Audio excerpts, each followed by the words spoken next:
ರಾಜ್ಯದ ಲಕ್ಷಾಂತರ ಪ್ರಯಾಣಿಕರ ದಿನನಿತ್ಯದ ಬದುಕಿಗೆ ಪ್ರಭಾವ ಬೀರುವಂತಹ ಈ ವಿಷಯವು ಇದೀಗ ಸಾರ್ವಜನಿಕ ವಲಯದಲ್ಲಿ ಭಾರೀ ಚರ್ಚೆಗೆ ಕಾರಣವಾಗಿದೆ. ಸಾರಿಗೆ ನೌಕರರು ಬಾಕಿ ವೇತನ ಪಾವತಿ ಹಾಗೂ ವಿವಿಧ ಬೇಡಿಕೆಗಳನ್ನು ಈಡೇರಿಸುವಂತೆ ಆಗ್ರಹಿಸಿ ಗುರುವಾರ ಮುಷ್ಕರ ನಡೆಸಲು ನಿರ್ಧರಿಸಿದ್ದ ಹಿನ್ನೆಲೆಯಲ್ಲಿ ಕೆಎಸ್ಆರ್ಟಿಸಿ ಆಡಳಿತವು ತನ್ನ ನೌಕರರಿಗೆ ಕಠಿಣ ಎಚ್ಚರಿಕೆ ನೀಡಿದೆ.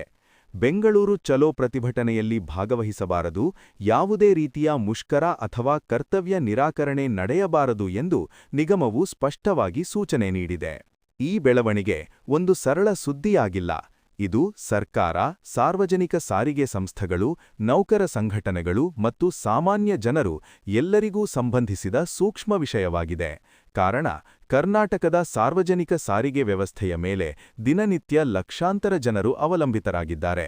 ವಿದ್ಯಾರ್ಥಿಗಳು ಶಾಲೆಗಳಿಗೆ ಹೋಗಲು, ಉದ್ಯೋಗಿಗಳು ಕಚೇರಿಗಳಿಗೆ ತಲುಪಲು, ರೈತರು ಮಾರುಕಟ್ಟೆಗೆ ಹೋಗಲು, ರೋಗಿಗಳು ಆಸ್ಪತ್ರೆಗೆ ತೆರಳಲು, ಮಹಿಳೆಯರು ತಮ್ಮ ದೈನಂದಿನ ಕೆಲಸಗಳಿಗೆ ಹೊರಡಲು ಬಸ್ ಸೇವೆಯೇ ಪ್ರಮುಖ ಸಾರಿಗೆ ಸಾಧನವಾಗಿದೆ. ಇಂತಹ ಸಂದರ್ಭದಲ್ಲಿ ಮುಷ್ಕರ, ಪ್ರತಿಭಟನೆ ಅಥವಾ ಸೇವೆ ವ್ಯತ್ಯಯ ಉಂಟಾದರೆ ಜನಜೀವನ ಸಂಪೂರ್ಣವಾಗಿ ಅಸ್ತವ್ಯಸ್ತವಾಗುವ ಸಾಧ್ಯತೆಯಿರುತ್ತದೆ. ಈಗ ವಿಚಾರಕ್ಕೆ ಬರೋಣ. ಜಂಟಿ ಕ್ರಿಯಾ ಸಮಿತಿಯು ಸಾರಿಗೆ ನೌಕರರ ಪರವಾಗಿ ಕೆಲವು ಪ್ರಮುಖ ಬೇಡಿಕೆಗಳನ್ನು ಮುಂದಿಟ್ಟು ಹೋರಾಟಕ್ಕೆ ಕರೆ ನೀಡಿದೆ. ಅದರಲ್ಲೂ ಮುಖ್ಯವಾಗಿ 2020 ಜನವರಿ ಮೊದಲಿಂದ 2023 ಫೆಬ್ರವರಿ 28ರವರೆಗೆ ಇರುವ 38 ತಿಂಗಳ ವೇತನ ಪರಿಷ್ಕರಣೆ ಹಿಂಬಾಕಿ ಪಾವತಿಸಬೇಕು ಎಂಬುದು ಪ್ರಮುಖ ಬೇಡಿಕೆಯಾಗಿದೆ. ಜೊತೆಗೆ ಹೊಸ ವೇತನ ಒಪ್ಪಂದವನ್ನು ತಕ್ಷಣ ಜಾರಿಗೆ ತರಬೇಕು, ಸೇವಾ ಭದ್ರತೆ ಖಚಿತಪಡಿಸಬೇಕು, ಕೆಲಸದ ಒತ್ತಡ ಕಡಿಮೆ ಮಾಡಬೇಕು, ನೌಕರರ ಕಲ್ಯಾಣಕ್ಕೆ ಸಂಬಂಧಿಸಿದ ಸೌಲಭ್ಯಗಳನ್ನು ಹೆಚ್ಚಿಸಬೇಕು ಎಂಬಂತಹ ಹಲವು ಬೇಡಿಕೆಗಳು ಈ ಹೋರಾಟದ ಹಿನ್ನೆಲೆಯಲ್ಲೂ ನವೆ. ಈ ಬೇಡಿಕೆಗಳು ನೌಕರರ ದೃಷ್ಟಿಯಲ್ಲಿ ನ್ಯಾಯಸಮ್ಮತವಾಗಿವೆ ಎಂಬ ಅಭಿಪ್ರಾಯವನ್ನು ನೌಕರ ಸಂಘಟನೆಗಳು ವ್ಯಕ್ತಪಡಿಸುತ್ತಿವೆ.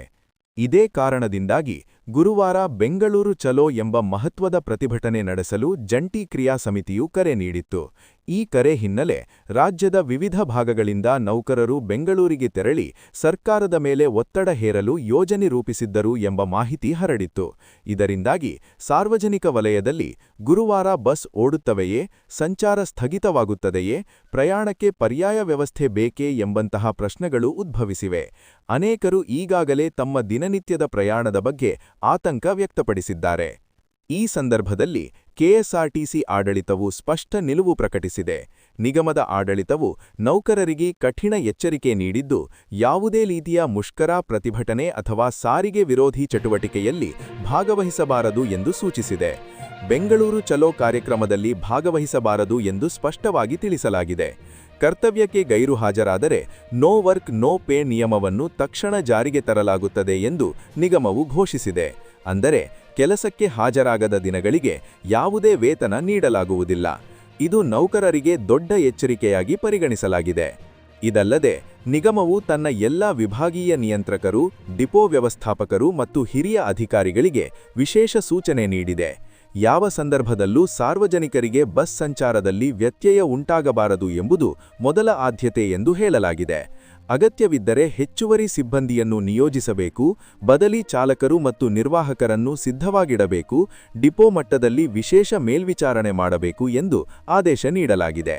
ಕೆಲವು ಮೂಲಗಳ ಪ್ರಕಾರ ಕೆಲವೊಂದು ಪ್ರಮುಖ ಮಾರ್ಗಗಳಲ್ಲಿ ಹೆಚ್ಚುವರಿ ಬಸ್ಗಳನ್ನು ನಿಯೋಜಿಸಲು ಕೂಡ ಯೋಜನೆ ರೂಪಿಸಲಾಗಿದೆ. ಈ ಎಲ್ಲ ಬೆಳವಣಿಗೆಗಳ ನಡುವೆ ಒಂದು ಪ್ರಶ್ನೆ ಬಹಳ ಮಹತ್ವದ್ದಾಗಿದೆ. ನೌಕರರ ಬೇಡಿಕೆಗಳು ನ್ಯಾಯಸಮ್ಮತವೇ? ಅವರ ಹೋರಾಟಕ್ಕೆ ಕಾರಣವೇನು? ಈ ಪ್ರಶ್ನೆಗೆ ಸಮತೋಲನ ದೃಷ್ಟಿಕೋನದಿಂದ ಉತ್ತರಿಸುವುದು ಅಗತ್ಯ. ಒಂದು ಕಡೆ ನೌಕರರು ತಮ್ಮ ಹಕ್ಕುಗಳಿಗಾಗಿ ಹೋರಾಟ ನಡೆಸುವುದು ಸಹಜ. ವೇತನ ಹಿಂಬಾಕಿ, ಸೇವಾ ಭದ್ರತೆ, ಕೆಲಸದ ಪರಿಸ್ಥಿತಿ, ಸೌಲಭ್ಯಗಳ ಕೊರತೆ ಇವೆಲ್ಲವೂ ಯಾವುದೇ ನೌಕರನ ಜೀವನದಲ್ಲಿ ದೊಡ್ಡ ಪ್ರಭಾವ ಬೀರುವ ವಿಷಯಗಳಾಗಿವೆ. ತಮ್ಮ ಕುಟುಂಬದ ಆರ್ಥಿಕ ಸ್ಥಿತಿ, ಮಕ್ಕಳ ಶಿಕ್ಷಣ, ಆರೋಗ್ಯ, ದಿನನಿತ್ಯದ ಖರ್ಚು ಎಲ್ಲವೂ ವೇತನದ ಮೇಲೆ ಅವಲಂಬಿತವಾಗಿರುತ್ತದೆ. ಈ ಹಿನ್ನೆಲೆಯಲ್ಲಿ ನೌಕರರು ತಮ್ಮ ಬೇಡಿಕೆಗಳನ್ನು ಮುಂದಿಟ್ಟು ಹೋರಾಟ ನಡೆಸುವುದು ಅಸಹಜವಲ್ಲ. ಆದರೆ ಮತ್ತೊಂದು ಕಡೆ ಸಾರ್ವಜನಿಕ ಸೇವೆಯ ನಿರಂತರತೆ ಕೂಡ ಅತ್ಯಂತ ಮಹತ್ವದ್ದಾಗಿದೆ. ಸಾರಿಗೆ ಸೇವೆ ಒಂದು ಅಗತ್ಯ ಸೇವೆ. ಇದು ಕೇವಲ ಸಂಸ್ಥೆಯ ವಿಷಯವಲ್ಲ, ಇದು ಲಕ್ಷಾಂತರ ಜನರ ಜೀವನಕ್ಕೆ ನೇರವಾಗಿ ಸಂಬಂಧಿಸಿದ ವಿಷಯವಾಗಿದೆ. ಒಂದು ದಿನ ಬಸ್ ಸೇವೆ ಸ್ಥಗಿತವಾದರೂ ಅದರ ಪರಿಣಾಮ ಸಮಾಜದ ಮೇಲೆ ದೊಡ್ಡ ಮಟ್ಟದಲ್ಲಿ ಬೀರುತ್ತದೆ. ಕೆಲಸಕ್ಕೆ ಹೋಗಲಾಗದವರು, ಪರೀಕ್ಷೆಗೆ ಹೋಗಲಾಗದ ವಿದ್ಯಾರ್ಥಿಗಳು, ಆಸ್ಪತ್ರೆಗೆ ಹೋಗಲಾಗದ ರೋಗಿಗಳು, ಮಾರುಕಟ್ಟೆಗೆ ಹೋಗಲಾಗದ ವ್ಯಾಪಾರಿಗಳು ಎಲ್ಲರೂ ಸಂಕಷ್ಟಕ್ಕೆ ಸಿಲುಕುತ್ತಾರೆ. ಆದ್ದರಿಂದ ನೌಕರರ ಹಕ್ಕು ಮತ್ತು ಸಾರ್ವಜನಿಕ ಹಿತಾಸ್ಥಿತಿ ಈ ಎರಡರ ನಡುವೆ ಸಮತೋಲನ ಸಾಧಿಸುವುದು ಅತ್ಯಂತ ಅಗತ್ಯ.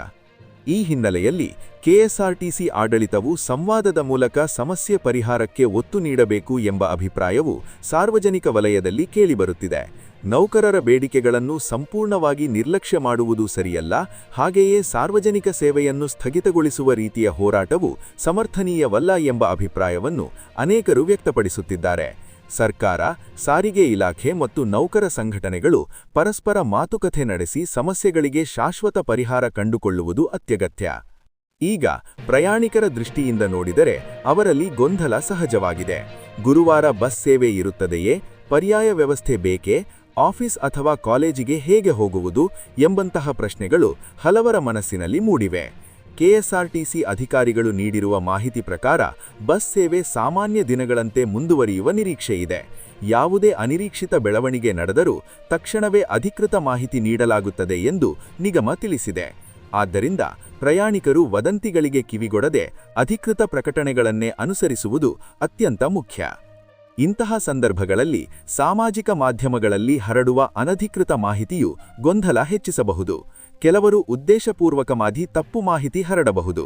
ಆದ್ದರಿಂದ ಪ್ರಯಾಣಿಕರು ಯಾವಾಗಲೂ ನಿಗಮದ ಅಧಿಕೃತ ವೆಬ್ಸೈಟ್, ಅಧಿಕೃತ ಸಾಮಾಜಿಕ ಜಾಲತಾಣ ಖಾತೆಗಳು ಅಥವಾ ನಂಬಲಾರ್ಹ ಮೂಲಗಳಿಂದ ಬಂದ ಮಾಹಿತಿಯನ್ನೇ ನಂಬಬೇಕು ಎಂದು ಅತ್ಯಂತ ಮುಖ್ಯ. ನ್ಯೂಸ್ ಫಾರ್ ಕರ್ನಾಟಕ ಚಾನೆಲ್ ಆಗಿ ನಾವು ಸಹ ಅಧಿಕೃತ ಮೂಲಗಳಿಂದ ದೃಢೀಕರಿಸಿದ ಮಾಹಿತಿಯನ್ನೇ ನಿಮ್ಮೊಂದಿಗೆ ಹಂಚಿಕೊಳ್ಳುತ್ತೇವೆ ಎಂಬುದನ್ನು ಸ್ಪಷ್ಟಪಡಿಸುತ್ತೇವೆ. ಈ ಘಟನೆ ಮತ್ತೊಮ್ಮೆ ಒಂದು ವಿಷಯವನ್ನು ನೆನಪಿಸುತ್ತದೆ. ಸಾರ್ವಜನಿಕ ಸೇವಾ ಕ್ಷೇತ್ರಗಳಲ್ಲಿ ಕೆಲಸ ಮಾಡುವ ನೌಕರರು ಮತ್ತು ಆಡಳಿತ ನಡುವೆ ನಿರಂತರ ಸಂವಾದ ಅಗತ್ಯ. ಸಮಸ್ಯೆಗಳು ವರ್ಷಗಟ್ಟಲೆ ಬಾಕಿ ಉಳಿದರೆ ಅವು ದೊಡ್ಡ ಹೋರಾಟಗಳಿಗೆ ಕಾರಣವಾಗುತ್ತವೆ. ಅದನ್ನು ತಡೆಯಲು ಸಮಯಕ್ಕೆ ಸರಿಯಾಗಿ ಮಾತುಕತೆ ನಡೆಸುವುದು, ನೌಕರರ ಸಮಸ್ಯೆಗಳಿಗೆ ಸ್ಪಂದಿಸುವುದು, ನ್ಯಾಯಯುತ ಪರಿಹಾರ ನೀಡುವುದು ಆಡಳಿತದ ಜವಾಬ್ದಾರಿಯಾಗಿದೆ. ಅದೇ ಸಮಯದಲ್ಲಿ ನೌಕರರು ಕೂಡ ಸಾರ್ವಜನಿಕ ಹಿತಾಸ್ಥಿತಿಯನ್ನು ಗಮನದಲ್ಲಿಟ್ಟುಕೊಂಡು ಹೋರಾಟದ ಮಾರ್ಗಗಳನ್ನು ಆಯ್ಕೆ ಮಾಡಬೇಕು. ಒಟ್ಟಿನಲ್ಲಿ ಹೇಳಬೇಕಾದರೆ, ಬಾಕಿ ವೇತನ ಪಾವತಿ ಹಾಗೂ ವಿವಿಧ ಬೇಡಿಕೆಗಳ ಹಿನ್ನೆಲೆಯಲ್ಲಿ ಸಾರಿಗೆ ನೌಕರರು ಮುಷ್ಕರಕ್ಕೆ ಕರೆ ನೀಡಿದ್ದರೂ ಕೆಎಸ್ಆರ್ಟಿಸಿ ಆಡಳಿತವು ಕಠಿಣ ಎಚ್ಚರಿಕೆ ನೀಡಿ ಮುಷ್ಕರದಿಂದ ದೂರವಿರಲು ಸೂಚಿಸಿದೆ. ನೋ ವರ್ಕ್ ನೋ ಪೇ ನಿಯಮ ಜಾರಿಯಾಗುತ್ತದೆ ಎಂದು ತಿಳಿಸಿದೆ. ಬಸ್ ಸೇವೆಯಲ್ಲಿ ಯಾವುದೇ ವ್ಯತ್ಯಯ ಉಂಟಾಗದಂತೆ ಎಲ್ಲಾ ಮುಂಜಾಗ್ರತಾ ಕ್ರಮಗಳನ್ನು ಕೈಗೊಂಡಿರುವುದಾಗಿ ನಿಗಮ ಹೇಳಿದೆ. ಸಾರ್ವಜನಿಕರಿಗೆ ತೊಂದರೆಯಾಗದಂತೆ ನೋಡಿಕೊಳ್ಳುವುದು ತನ್ನ ಮೊದಲ ಆದ್ಯತೆ ಎಂದು ಆಡಳಿತ ಸ್ಪಷ್ಟಪಡಿಸಿದೆ. ಮುಂದಿನ ದಿನಗಳಲ್ಲಿ ಈ ವಿಷಯಕ್ಕೆ ಸಂಬಂಧಿಸಿದಂತೆ ಸರ್ಕಾರದ ಪ್ರತಿಕ್ರಿಯೆ ಏನು, ನೌಕರ ಸಂಘಟನೆಗಳ ಮುಂದಿನ ಕ್ರಮವೇನು, ಸಂವಾದದ ಮೂಲಕ ಪರಿಹಾರ ಕಂಡುಕೊಳ್ಳಲಾಗುತ್ತದೆಯೋ, ಬಸ್ ಸಂಚಾರ ಸ್ಥಿತಿ ಹೇಗಿರುತ್ತದೆಯೋ, ಈ ಎಲ್ಲಾ ಬೆಳವಣಿಗೆಗಳನ್ನು ನಾವು ನಿರಂತರವಾಗಿ ಗಮನಿಸುತ್ತಿದ್ದೇವೆ. ಹೊಸ ಅಪ್ಡೇಟ್ಗಳು ಬಂದ ಕೂಡಲೇ ನಿಮಗೆ ಮೊದಲು ತಲುಪಿಸುವ ಜವಾಬ್ದಾರಿಯನ್ನು ನ್ಯೂಸ್ ಫಾರ್ ಕರ್ನಾಟಕ ಚಾನೆಲ್ ಹೊತ್ತುಕೊಂಡಿದೆ. ಈ ಮಾಹಿತಿ ನಿಮಗೆ ಉಪಯುಕ್ತವಾಗಿದೆ ಎಂದು ಅನಿಸಿದರೆ ದಯವಿಟ್ಟು ನಿಮ್ಮ ಸ್ನೇಹಿತರು, ಕುಟುಂಬದವರು ಮತ್ತು ದಿನನಿತ್ಯ ಬಸ್ ಪ್ರಯಾಣ ಮಾಡುವವರೊಂದಿಗೆ ಹಂಚಿಕೊಳ್ಳಿ. ಜಾಗೃತಿಯೇ ಶಕ್ತಿ. ಸರಿಯಾದ ಮಾಹಿತಿ ತಿಳಿದಿರುವುದು ಪ್ರತಿಯೊಬ್ಬ ನಾಗರಿಕನಿಗೂ ಅಗತ್ಯ. ಮುಂದಿನ ಮಹತ್ವದ ಅಪ್ಡೇಟ್ಗಳಿಗಾಗಿ ನಮ್ಮ ಚಾನೆಲ್ ಜೊತೆ ಸಂಪರ್ಕದಲ್ಲಿರಿ. ಧನ್ಯವಾದಗಳು.